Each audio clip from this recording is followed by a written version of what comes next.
നമുക്ക് മാളികപ്പുറം മേൽശാന്തി പ്രഖ്യാപനം കൂടെ അതുകൂടെ അറിഞ്ഞിട്ട് പോകാമെന്നാണ് തോന്നുന്നത്. യെസ്, അവിടെ പ്രഖ്യാപനം നടക്കുന്നു എന്നാണ് മനസ്സിലാക്കുന്നത്. തത്സമയ ദൃശ്യങ്ങളിലേക്കൊന്ന് പോകാം.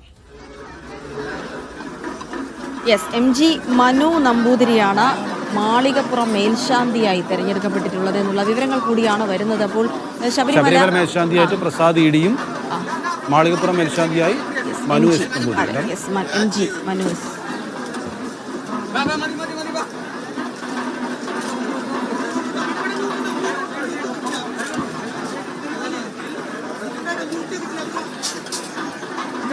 മനു നമ്പൂതിരിയാണ്. യെസ്, മനു നമ്പൂതിരി മാളികപ്പുറം മേൽശാന്തിയായിട്ട്.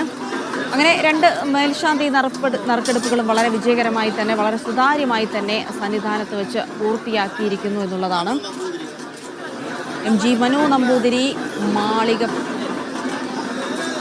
നന്ദുഷയാണ് വിവരങ്ങൾ നൽകാനുള്ളത്. നന്ദുഷ, രണ്ട് മേൽശാന്തി നറുക്കെടുപ്പും പൂർത്തിയായി കഴിഞ്ഞിരിക്കുന്നു. എന്താണ് വിവരം?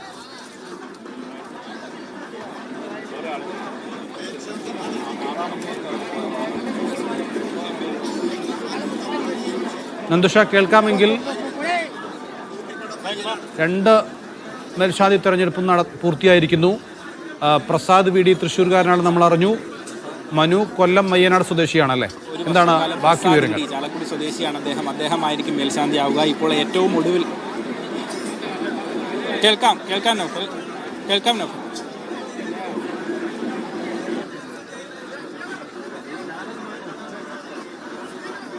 തീർച്ചയായും നൗഫൽ.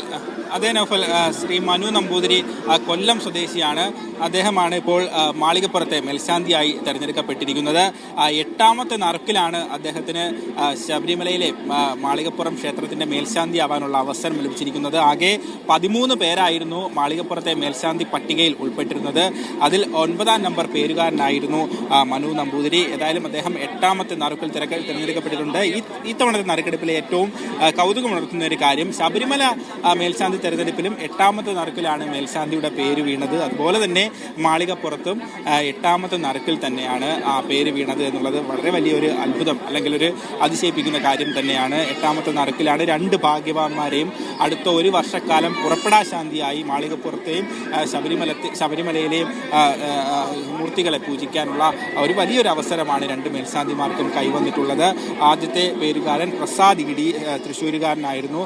അതിനുശേഷം മാളികപ്പുറത്തേക്ക് എത്തുകയും മാളികപ്പുറത്തെ നറുക്കെടുപ്പ് നടത്തുകയും ചെയ്തു. അവിടെയാണ് കൊല്ലം സ്വദേശിയായിട്ടുള്ള മനു MG ഇപ്പോൾ തെരഞ്ഞെടുക്കപ്പെട്ടിരിക്കുന്നത്. ശബരിമലയിലെ മേൽശാന്തി നറുക്കെടുപ്പ് നടത്തിയത് പന്തളം കൊട്ടാരത്തിലെ ഇളമുറക്കാരനായ കശ്യപ് വർമ്മയാണെങ്കിൽ മാളികപ്പുറത്ത് നറുക്കെടുത്തത് മൈഥിലി വർമ്മയാണ്. ഇവർ രണ്ടുപേരും പന്തളം കൊട്ടാരത്തിലെ ഇളയ തലമുറയിൽപ്പെട്ട കുട്ടികളാണ്. ഇവർക്കാണ് നൂറ്റാണ്ടുകളായി ഈ പന്തളം കൊട്ടാരത്തിലെ ഇളയ തലമുറയ്ക്കാണ് നൂറ്റാണ്ടുകളായി ശബരിമലയിലെ മാളികപ്പുറത്തെയും മേൽശാന്തികളെ നറുക്കെടുക്കാനുള്ള അവകാശം നൽകിയിരിക്കുന്നത്. അതൊരു ആചാരം കൂടിയാണ് ശബരിമലയിലെ. ഏതായാലും ഇനി അടുത്ത വൃശ്ചികം 1 മുതൽ അടുത്ത മണ്ഡലകാലത്തിന് മുമ്പുള്ള തുലാമാസ പൂജകൾ തുടങ്ങും വരെ ഈ ശബരിമലയുടെയും മാളികപ്പുറത്തിന്റെയും നാഥന്മാരായി പുറപ്പെടാശാന്തിമാരായി മാസപൂജക്കാലത്തും അതോടൊപ്പം സീസൺ സമയത്തും. അങ്ങനെ അടുത്ത ഒരു വർഷം ആരാണ് ഇരു ക്ഷേത്രങ്ങളിലെയും മേൽശാന്തിമാരെന്നുള്ള കാര്യത്തിൽ നറുക്കെടുപ്പിലൂടെ തന്നെ ഒരു തീരുമാനത്തിലെത്തിയിരിക്കുകയാണ്.